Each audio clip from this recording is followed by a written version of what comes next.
Olá, eu sou Lucélia Santos e você está no Seguir Esperneando, o meu podcast em parceria com a revista Chapuri.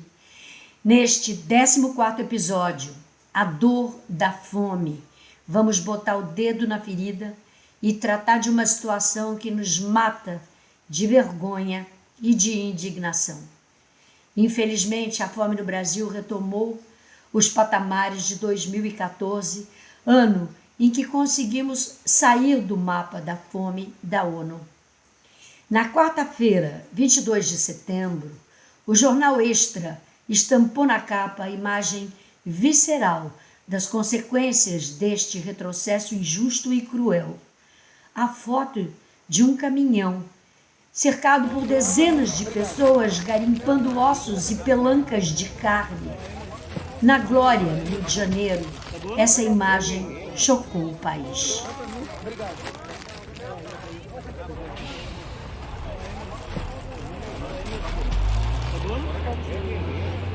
Milhares de pessoas, incluindo intelectuais e políticos, postaram mensagens de protestos nas redes sociais. O senador Humberto Costa, do PT de Pernambuco, citou o conteúdo da reportagem publicada com o título A Dor da Fome, na CPI da Covid no Senado da República. O caminhão de ossos da Glória parece ter, enfim, mexido com os brios de uma sociedade que colhe os resultados da dupla tragédia do golpe de 2016 e das eleições de 2018. Um Brasil onde 116,8 milhões de pessoas sofrem com algum grau de insegurança alimentar.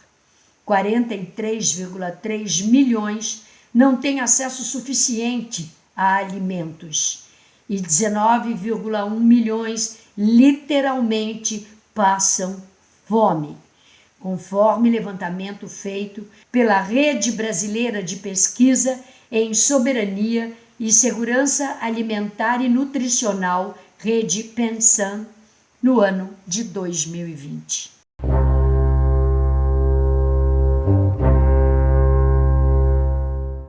Eu sou Duda Meirelles e estou aqui com a Lucélia para refletir sobre a situação da fome que voltou a crescer em todas as regiões do nosso país. O aumento da fome no Brasil foi impactado pela pandemia, como em outros países, mas não é só efeito da Covid-19. A insegurança alimentar brasileira já vinha se agravando desde o golpe de 2016, bem antes do coronavírus. O alastramento da miséria no Brasil é consequência do desmonte ou do fim dos programas sociais de inclusão social e de defasagem na cobertura e nos valores do programa Bolsa Família. Essa ação deliberada de descaso e omissão viola o direito social à alimentação, garantido pela Constituição de 1988. Os dois governos pós-golpe de 2016 fizeram o dever de casa para trazer a fome de volta. Desidrataram o programa de aquisição de alimentos, extinguiram o programa de cisternas, acabaram com os estoques estratégicos de grãos, paralisaram a reforma agrária e descontinuaram os programas de redistribuição e garantia de renda básica.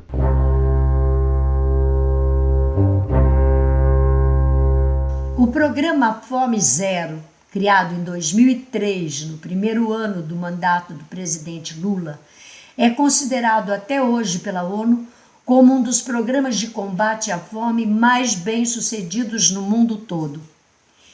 Combinado com as políticas de valorização do salário mínimo e de distribuição de renda, como o Bolsa Família, o Fome Zero fincou as raízes da política de Estado que retirou o Brasil do mapa da fome em 2014. Conforme dados do Instituto de Pesquisa Econômica Aplicada, IPEA, o Bolsa Família, também implantado por Lula em uma década e meia, reduziu a pobreza em 15% e a extrema pobreza em 25%. Segundo o IPEA, o programa conseguiu controlar os casos mais graves de insegurança alimentar e, pela primeira vez na história do Brasil, a fome deixou de ser uma tragédia nacional. Todo mundo tem direito a trabalhar, para todo mundo ter direito de comer. Para o padre Júlio Lancelotti, da Pastoral do Povo de Rua de São Paulo, a crise humanitária da fome se torna mais grave devido à crescente impossibilidade do acesso à alimentação em quantidade e qualidade, causada pelo desarranjo da política social brasileira. Pragmático, o padre Júlio vê como solução a ação conjunta de solidariedade com luta política. Aspas. Com uma mão a gente dá o pão e com a outra a gente luta. Eu não posso dizer para quem está faminto agora, vamos esperar a transformação social acontecer, a justiça se instalar. Até lá, ele morreu. Então, eu preciso dar o pão para ele agora, porque ele tem fome, tem pressa. Mas tenho que continuar lutando, pois não posso perder o horizonte da luta. Fome só se erradica com política pública. Fecha aspas. A dificuldade para colocar comida na mesa é maior entre as famílias chefiadas por mulheres e por pessoas pretas ou pardas. Existe fome em 11,1% dos domicílios chefiados por mulheres e outros 15,9% enfrentam insegurança alimentar. Pessoas pretas ou pardas passam fome em 10,7% dos domicílios. Nos dois cenários, a fome se agudiza entre as pessoas desalentadas, desempregadas ou com renda per capita abaixo de um salário mínimo. O desemprego ficou em 14,1% no segundo trimestre de 2021, atingindo 14,4 milhões de pessoas. O subemprego chegou a 22% e o trabalho informal a 49,30%, totalizando 86% da força de trabalho. Essa massa de gente desempregada abriga 41% da nossa população abaixo da linha da pobreza, sem acesso regular à alimentação básica. Dos 41%, apenas 12,6% são identificadas pelo IBGE como pessoas brancas. As outras 28,4% são pessoas pretas ou pardas. Os dados da desigualdade coletados pela rede Pensam não deixam dúvidas. É no estômago do povo preto que a fome bate mais forte. Um Brasil onde 1% domina a riqueza, os outros 99% vivem de migalhas e caem da mesa. São 19 milhões de pessoas passando fome. O número de bilionários só cresce, enquanto isso, a comida do prato do brasileiro só diminui. Essas que você ouviu agora são manifestantes que ocuparam a Bolsa de Valores em São Paulo em 23 de setembro, num protesto contra a fome. Conforme dados do grupo de pesquisa Alimento para a Justiça, Poder, Política e Desigualdades Alimentares na Bioeconomia, a insegurança alimentar alcançou 125,6 milhões de pessoas, o que equivale a 58,3% da população brasileira desde o começo da pandemia.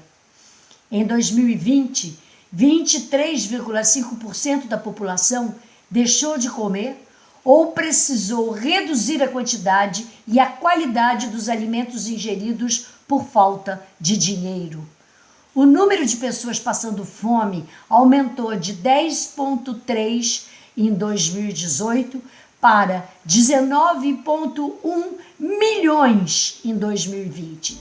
Uns têm demais e os outros estão aqui passando fome. Segundo pesquisa da rede Pensam, passa-se mais fome no Norte, 18,1% dos domicílios, e Nordeste, 13,8% do que em outras regiões.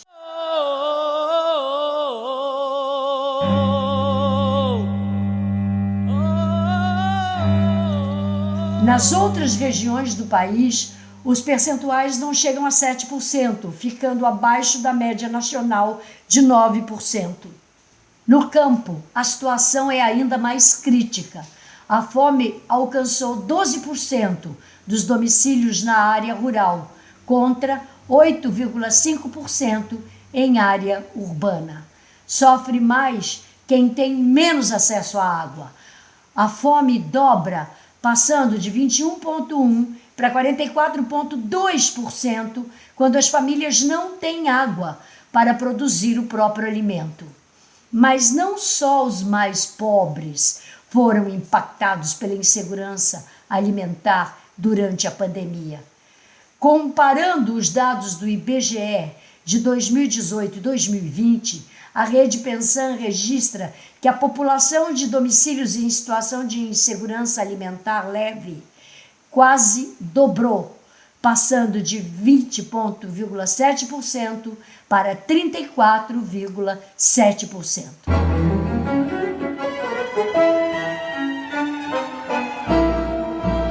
Em 1000 dias, o governo Bolsonaro não apresentou nenhum programa estrutural de combate à desigualdade, à miséria e à fome.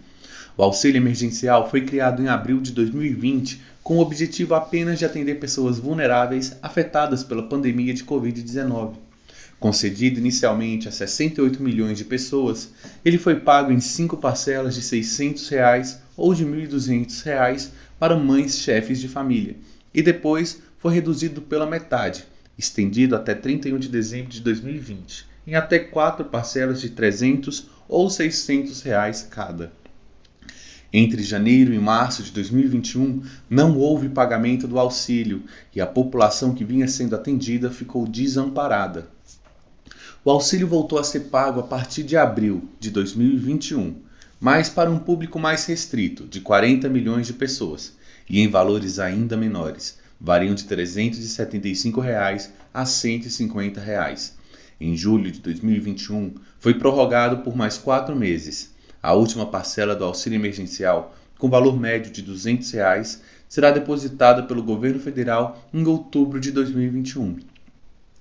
Para substituí-lo, Bolsonaro promete reformular o programa Bolsa Família, trocando o nome para Auxílio Brasil, aumentando o valor médio do benefício de R$ 190 para R$ 300 e a abrangência de 14,7 milhões para 17 milhões de famílias. O governo não conseguiu ainda definir a dotação orçamentária para a efetiva implementação do programa, nem o seu modelo operacional. Segundo reportagem da Folha de São Paulo, 400 mil famílias estão na lista de espera do Bolsa Família sem nunca ter recebido o auxílio emergencial.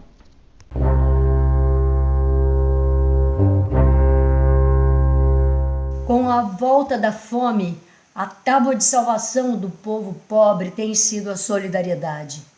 Desde 2020, ano em que o Brasil foi apontado pelo Instituto Lowy como o pior país na gestão da pandemia, os movimentos populares intensificaram suas ações solidárias em socorro de quem tem fome. Do começo da pandemia até julho de 2021, a campanha Solidariedade Sem Terra, organizada pelo MST, doou 1 milhão de marmitas e 5 mil toneladas de alimentos em escala nacional. Entregamos o equivalente a 1.000 caminhões cheios de alimentos nas periferias urbanas e nas comunidades rurais por todo o país para combater a pandemia da fome no Brasil. Registra o movimento em sua página na internet. Em 1993, Herbert de Souza, o Betinho, fundou a Ação da Cidadania contra a Fome, uma entidade para lutar por direitos sociais, começando pelo direito à alimentação, tendo por principal atividade coletar e distribuir alimentos para matar a fome. Com o sucesso dos programas de inclusão social nos governos Lula e Dilma, a Ação da Cidadania interrompeu a distribuição de cestas básicas. Agora, desde 2017, a maior rede de solidariedade no combate à fome no Brasil voltou a coletar doações e a distribuir cestas básicas em todo o país. O padre Júlio Lancelotti diz que a solidariedade da sociedade civil com as pessoas que passam fome representa uma aposta num ciclo de esperança que precisa ser reaberto, depois desse tempo de pandemia e de retrocessos. Abre aspas para o padre Júlio Lancelotti. Eu sinto que o povo está muito cansado, não aguenta mais. Então, A fome é de comida e de sentido de vida. Se o pouco que tenho para comer eu como triste e angustiado, isso não me sustenta. É preciso comer com esperança.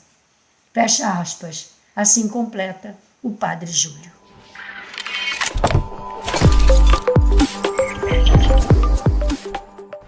Seguir Esperneando é mais um espaço de resistência da revista Chapuri, construído em parceria com a atriz e militante Lucélia Santos.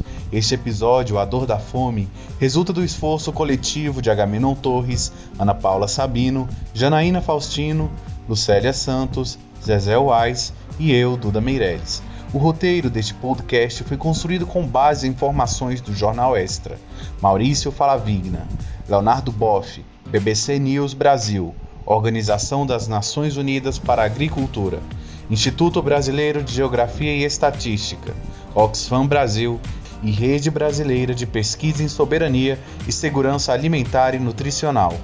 Seguir Esperneando é patrocinado por Bancários DF, Sindicato dos Bancários de Brasília, FENAI, Federação Nacional das Associações do Pessoal da Caixa Econômica Federal, FETEC CUT Centro-Norte, Federação dos Trabalhadores e Empresas de Crédito do Centro-Norte e Simpro-DF, Sindicato dos Professores no Distrito Federal. Colabore com a Chapuri.